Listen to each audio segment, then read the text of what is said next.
guys, thanks for being here. After the event, make sure that you go around here and swipe out with your card on one card.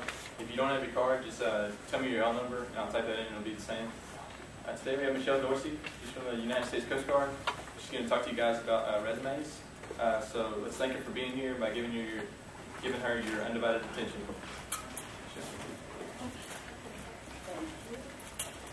Okay, can everyone hear me? Are the lights okay, or do you need us to dim the lights for you guys? They're fine. Well, I want to say thank you guys for showing up. I heard there's over 50 students here, and in this less than desirable weather, that's really an accomplishment, and I want to applaud you guys for coming out to take your first step towards landing your next job. As he said, I work for the Coast Guard right now, and I've been with the Coast Guard for about 5 years, and I retired from the Navy, and I've done HR the whole time, so I have over 25 years of working with HR. So if you guys have any questions or you want to stop at any time, please just raise your hands, and I'll be more than happy to answer any questions. And also, if you have your resumes with you, and if you would like for me to look over it, I'll be more than happy to do that once the class is over, okay? Are there any questions before we start?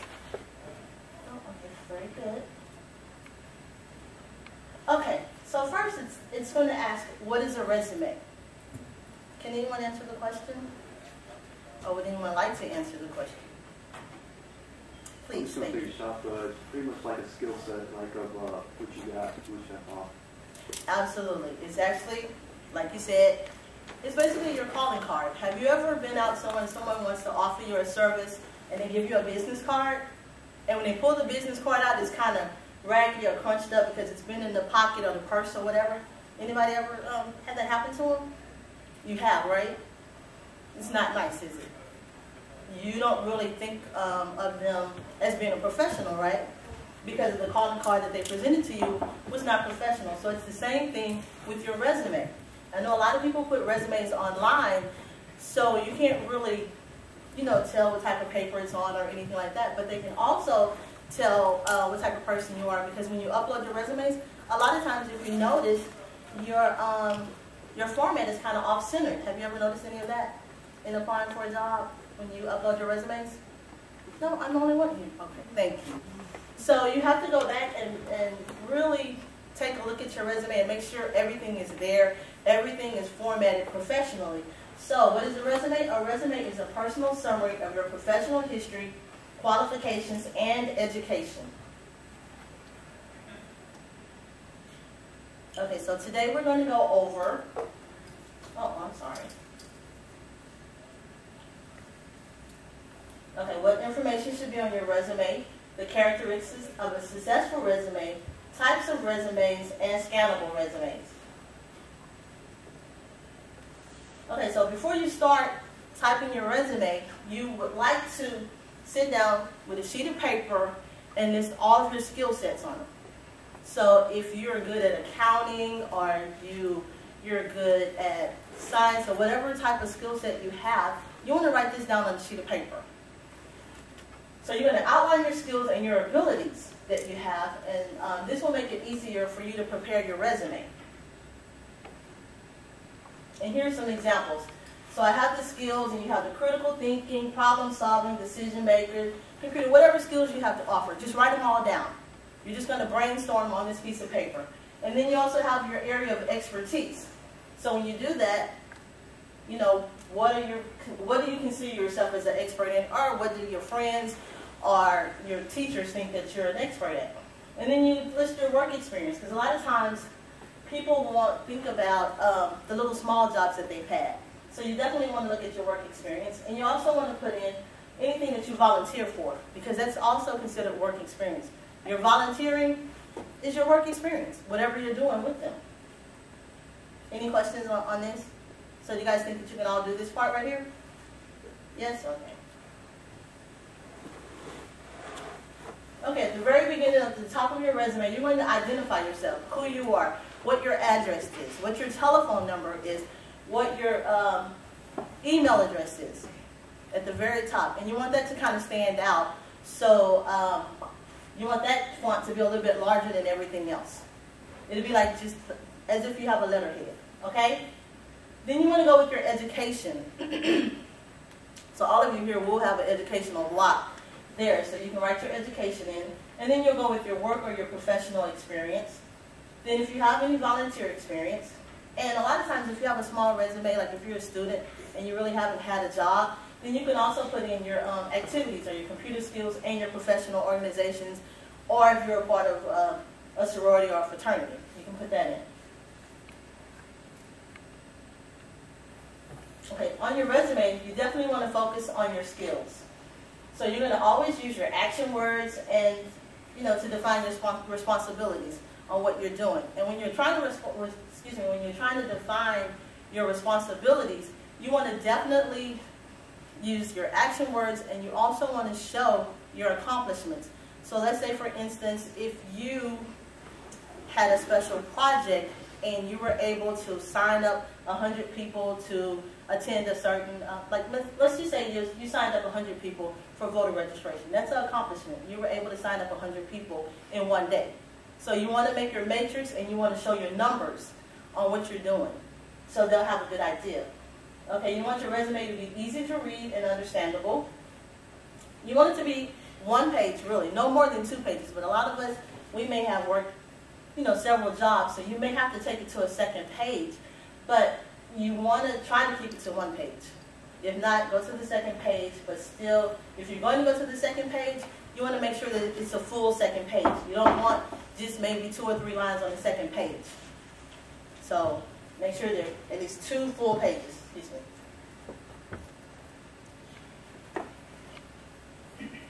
And for your resumes, you must always be 100% truthful. I know a lot of times people will say, okay, let's kind of stress the truth a little bit. But what you don't want to do is be caught telling a lie, and then your credibility is gone. You have no integrity once you're caught in a lie. So you're going to they're going to probably just dismiss you at that point, because if you don't have any integrity in your job, no matter what you're doing, even if you're sweeping the floors in the building without integrity, they're not going to want you there.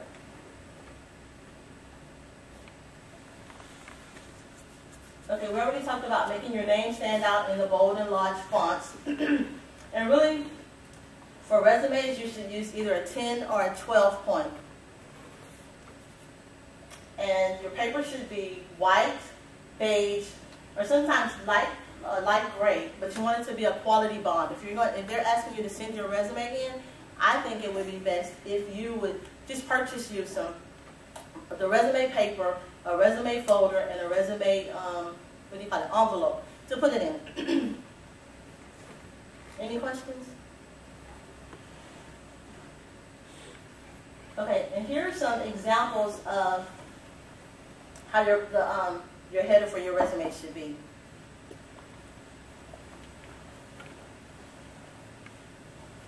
Okay, on your resume, you're going to have an objective. Your objective should be 1 or 2 sentences. It should be the type of position that you're looking for.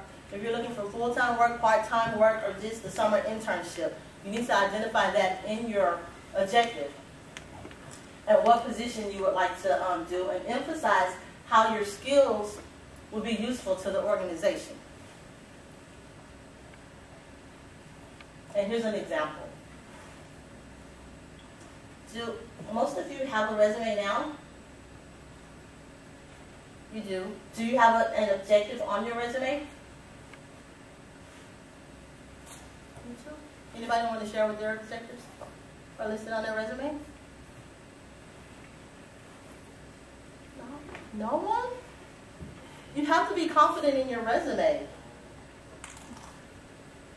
No one wants to share? Yes, well, please. Well, mine is about almost a paragraph long, certainly not 1 or 2 sentences, and it just says that I'm in business school, I'm aspiring to be a businessman, and I honor integrity. Very good. So, do you have a lot of work experience or not? No, I've had 2 jobs, one as a server and one as a cashier. Okay, so that's fine. So now, with him making his objective a little bit longer, it gives him a full page. Am I correct? Yeah. Yeah, and then that way, if you only have 1 job or maybe 2 jobs, and you've only done a couple of little things, it's not, you just want a nice professional looking resume, and you want it to be the full page, is what it boils down to. Okay. Any questions? No. All right, now we're going to go over the types of resumes. You have a functional resume. For the people that didn't hear, what types of resumes do you guys usually use? Do you use a functional or do you use your chronological resume? Chronological? Okay, well that's good, thank you. Loosening up. Okay, so, well, if you have a functional resume, the functional resume focuses on your skills and your experiences rather than your chronological work history. Because as students, you may not have a long work history. It's used most often by people who are doing career changes or who have gaps in their employment. So we don't necessarily have to go over this one because most people are chronological. Okay, so it starts off by listing your work histories with the most recent position listed first. Okay, and then your jobs are listed in reverse chronological order with your current on the, current or most recent on the top. Excuse me. Employers typically prefer this type of resume because it's easy to see what jobs you have held and when you have worked them. Okay, so we have a basic checklist for your resume. And you definitely want your resume to be free from any spelling or grammar errors. Am I correct?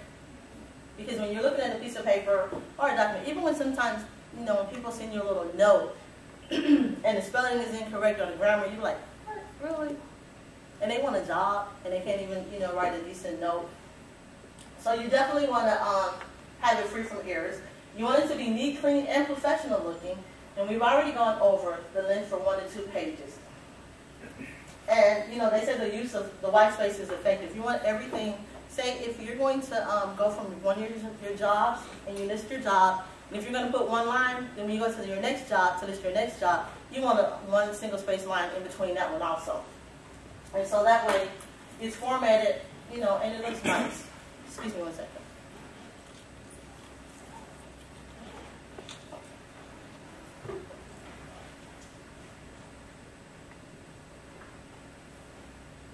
Important, your titles should be emphasized. For my resume, because I've held a bunch of different jobs, so when I talk about benefits, I bold my benefits and I said what I did for benefits.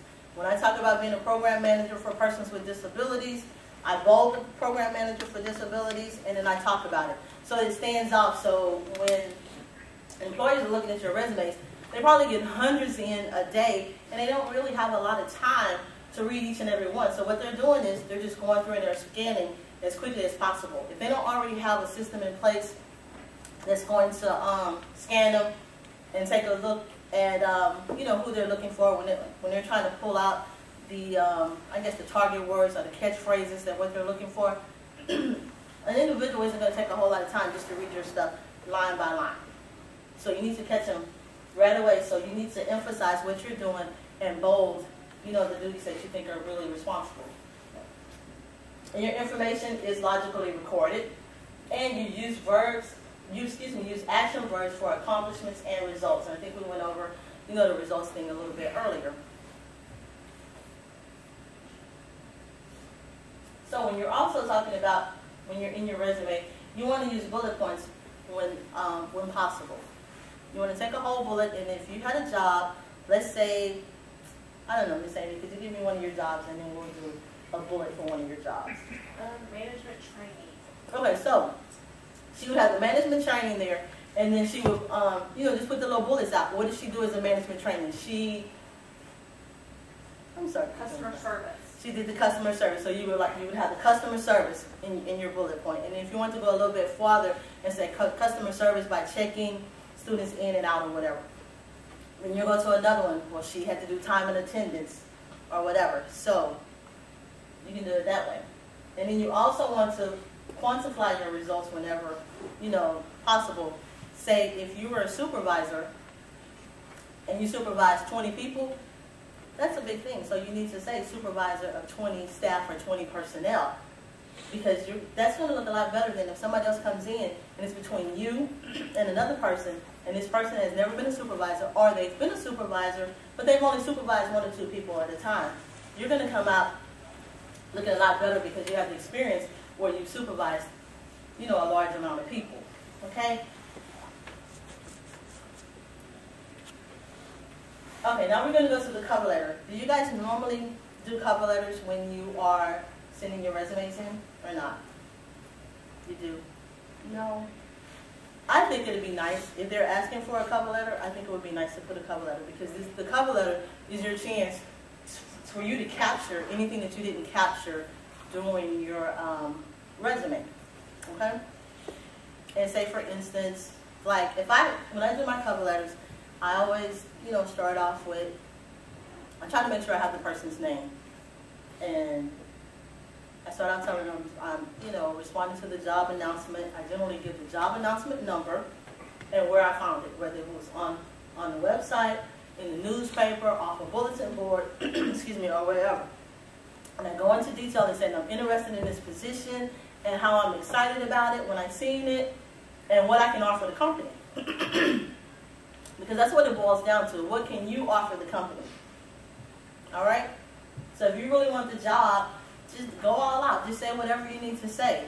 But be honest with them. Don't just give them a bunch of stuff because people can generally read through a bunch of crap. So you give them what you really feel in your heart, how you feel you can help them in their business.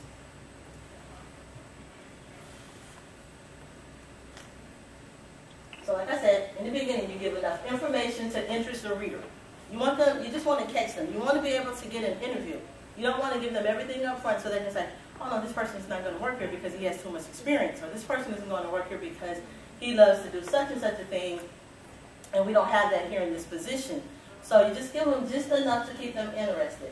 But you also want to research the company. So let's say if I'm writing a company and I know that they're a Fortune 500 company, I'm going to put that in there so they'll know that I know that they're a Fortune 500 company because I'm going to say, I've always wanted to work for a Fortune 500 company with your stature.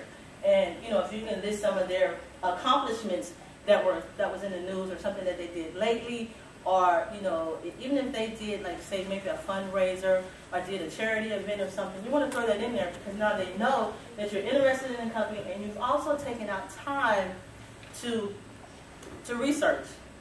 And when you're researching the company, you should also take a look at their goals as well as their objectives and their missions. And in this way, when you're talking to them, or even in your cover letters, you can make mention of their goals.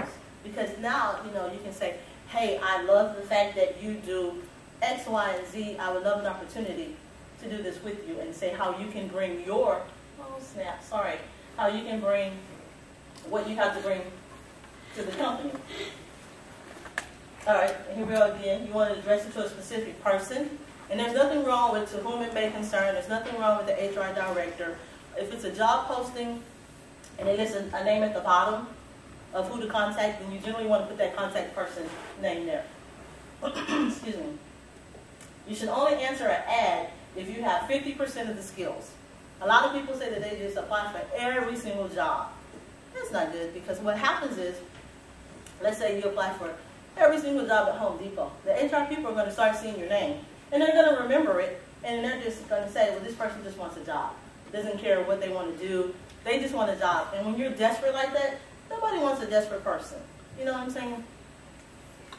So, if you have 50% of the skills, just go ahead and apply for it. Because a lot of times, sometimes I think that when they're doing these job announcements, they have no idea who they really want. They're just throwing some stuff out there, and they'll try to get the best candidate that they can. But a lot of times, you can come in under the radar, and they really don't need all that stuff. This was just their, what do you call it? Something extra for them. Well, I would like for them to have they need an associate's, but if they have a bachelor's, that would be even better. So, you can slide in with your associates. They weren't really looking for a bachelor's, but they just kind of wanted it as something extra, just a little extra something. So, and if all possible, if someone else refers you to the job, use that person's name. Only if you know that this person is in good standing with this organization. You don't want to just list somebody and they say, you know what, she's never on time. Because they always think birds of a feather flock together. So if you're going to do it, just make sure that you know that this person is in good grace. Okay, so we already went over your address and, of course, your city, your telephone number. And with the addresses, as students, for me, I would suggest maybe that we use maybe your parents' address or a permanent address. Because let's say if you don't get the position that you applied for, it's not uncommon for them to call people back for another position for a year later. Or just call you back and say, hey, I know you were interested in this, but I liked your resume. Would you like to apply for another position? So you definitely want a permanent address or telephone number on there so they'll be able to contact you. Of course, you want the name and the title on the address. And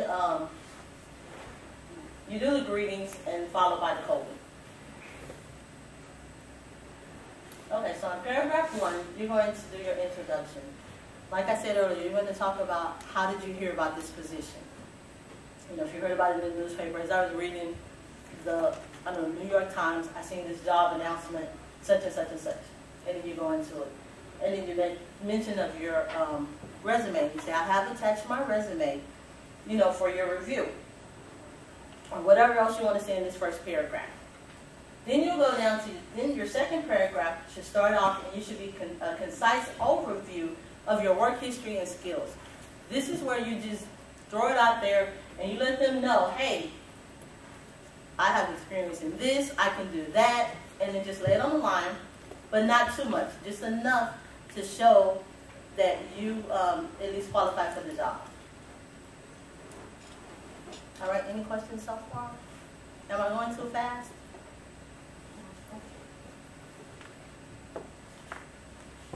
So paragraph 3 will be, you state your confidence in your ability.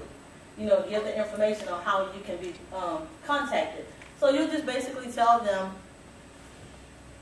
that, let's say, if you were in accounting, you want to go for accounting, and you state your ability because you know your area of expertise is accounting.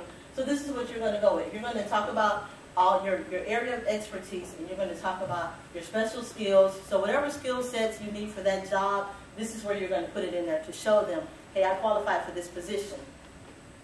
And then for the last paragraph, you're going to say, thank you for your timeless consideration, or whatever you want to, however you want to express your appreciation. Then you're going to do your closing, you're going to do your signature, and you're going to type, or you're going to type your name, and then you're going to do your signature.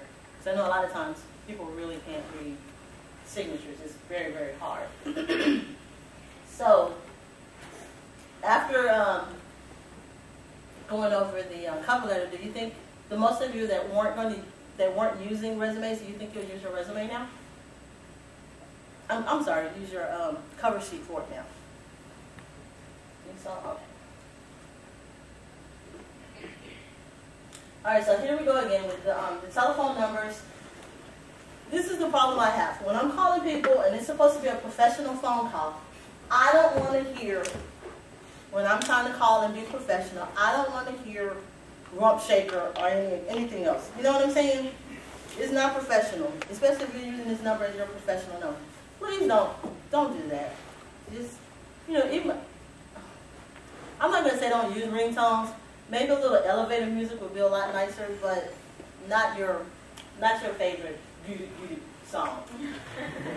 So, also your email address should be professional. Generally, I like to go with first name dot last name or middle initial or something like that. And if you have a common name, then maybe just put your middle name in there somewhere or the year you were born or something, but not sexy girl forever at Hotmail. That's not going to work. No one's going to take you serious if you put that on your, because I know I wouldn't. I'd be like, oh, you got to be kidding me. She don't want to work. And you should also check your emails daily. Now I'm bad with that with my personal email because I really don't check it every day. Every other day, yes, but if you're in search for a job, excuse me, and you know you applied for a job, and you know the deadline for the job was yesterday, then you need to be checking that email every day because, 9 times out of 10, if they're going to contact you, usually they contact you through emails. So you definitely want to check your email. And you also want to avoid your nicknames on your emails. I mean, say Pookie for at home. You don't want to be Pookie in the workplace if you're trying to be, professional. And again, you see, use the permanent address. So,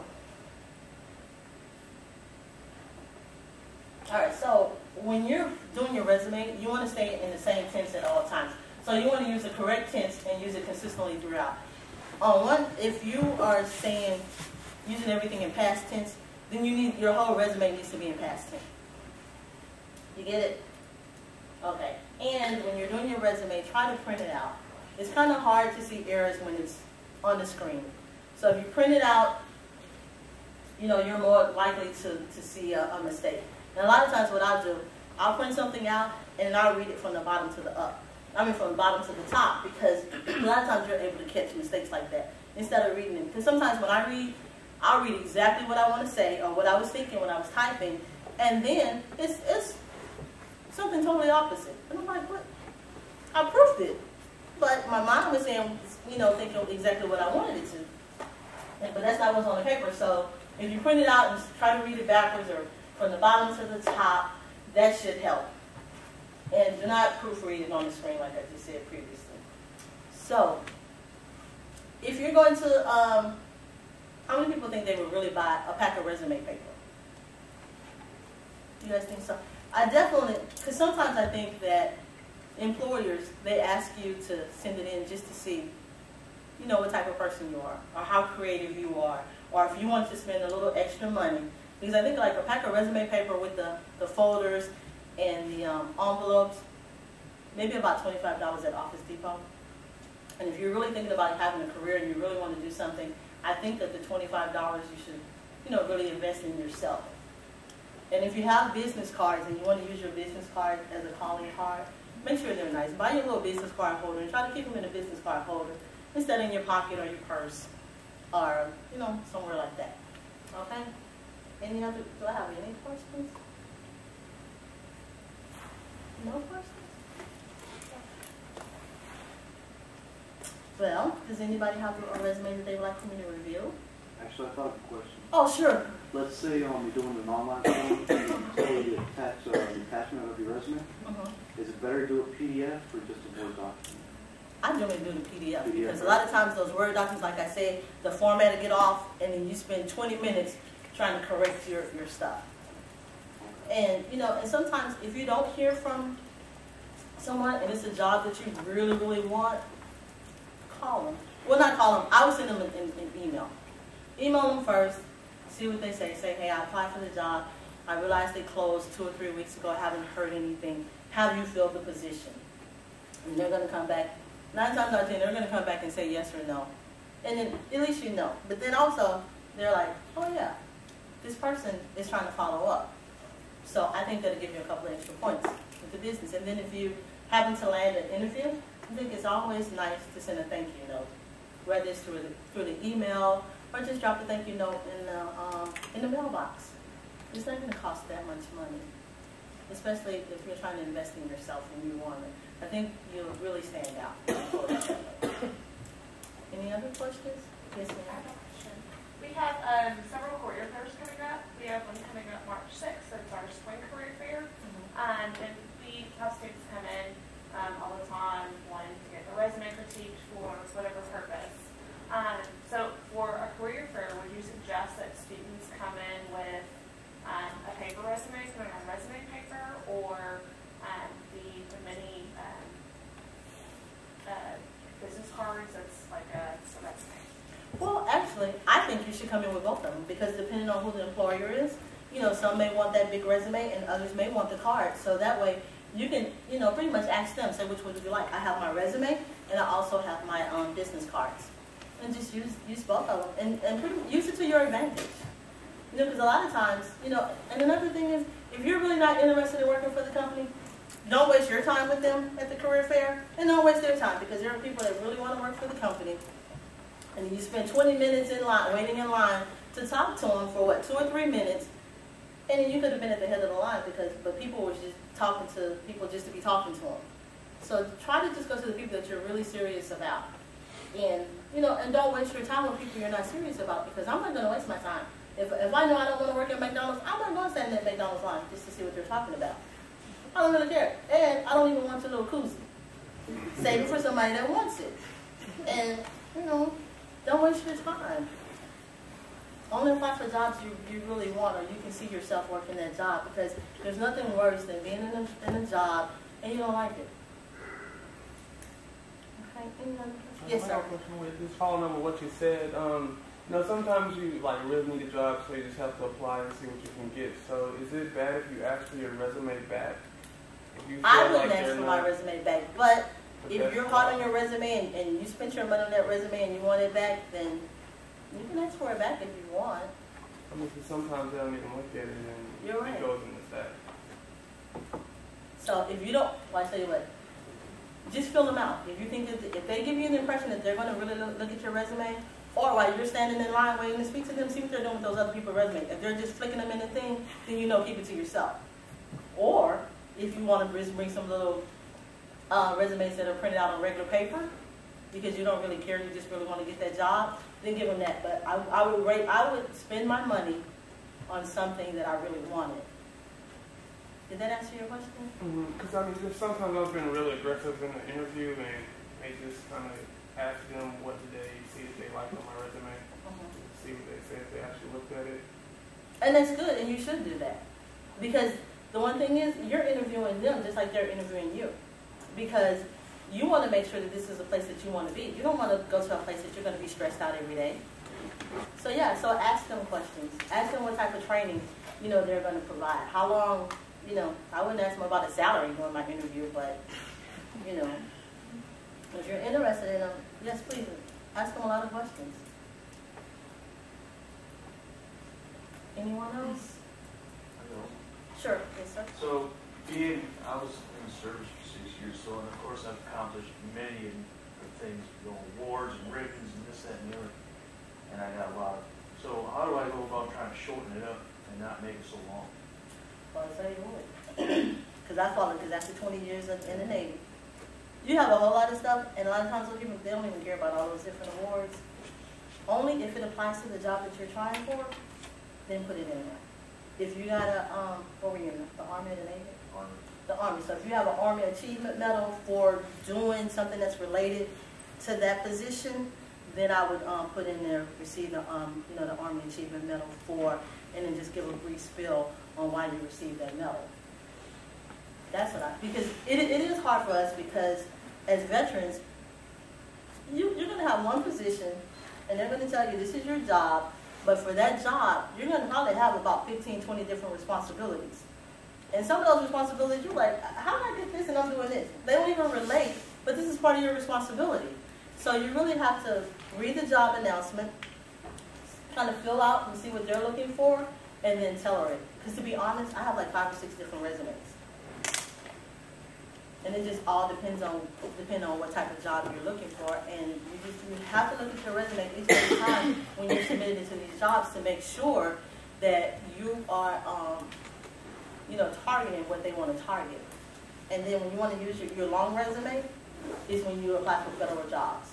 And that's when they want to know everything, and I wouldn't hold back. I'd have a 20-page resume for federal jobs. And if anyone is interested in applying for federal jobs, you can try usajobs.gov, and you can find, any federal job out there. Any other questions? Sure.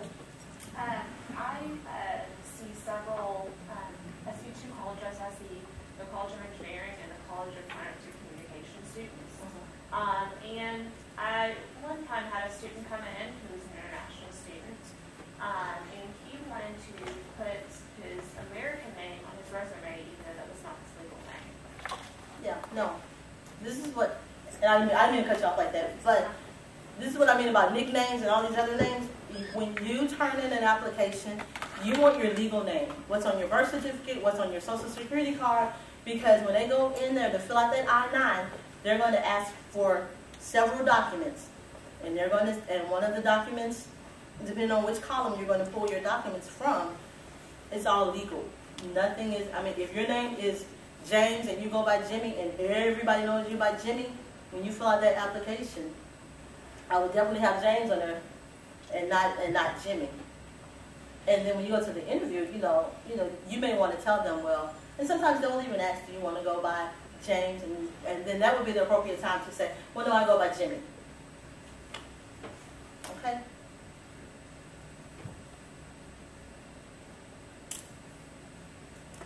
I'm here. Yes, sir. Okay, I've seen a lot of resumes that are critiqued that they said they're really good, and usually it's a lot of jobs, and it's just a very short, concise list of jobs. But seeing that I had a whole lot of jobs, all I can really do is elaborate on the jobs I have, and then when I end up elaborating, I'm 2 pages. So is that bad? Should I try to make it shorter, or?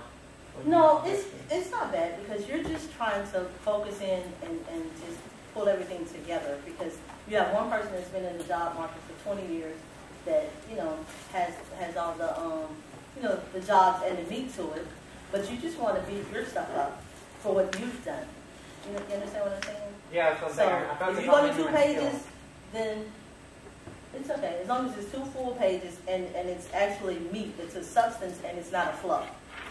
Because you don't want the fluff in there, because they're going to be like, oh, I don't know. Okay?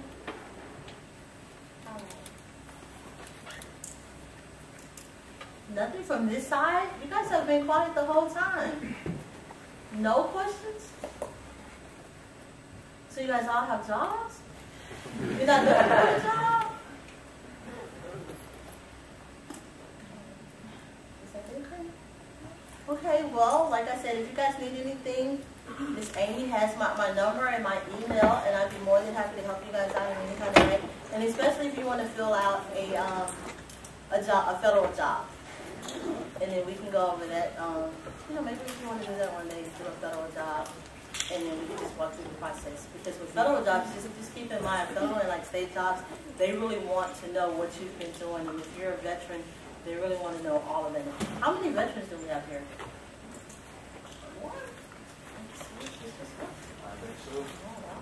Oh, okay.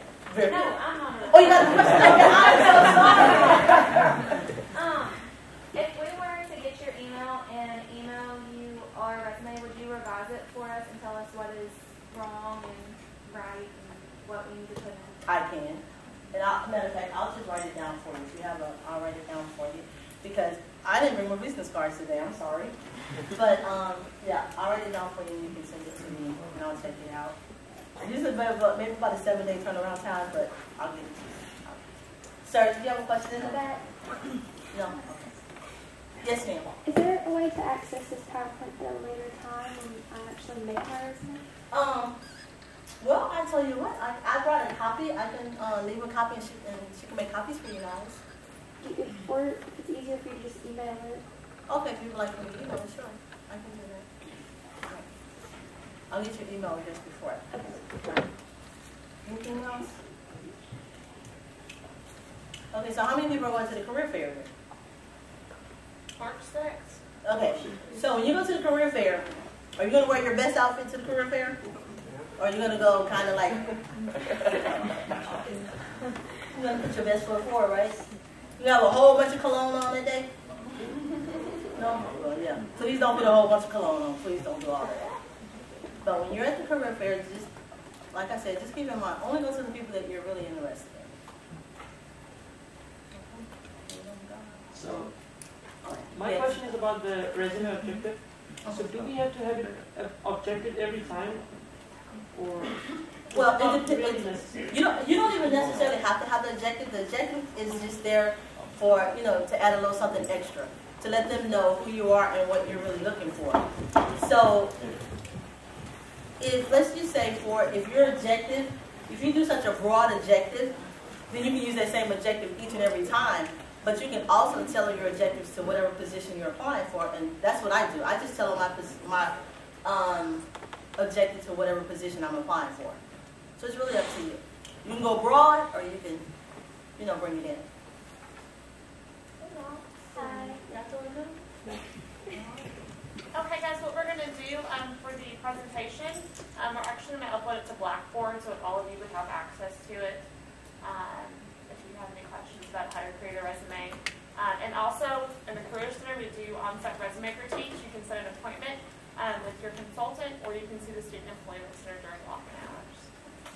Any other questions?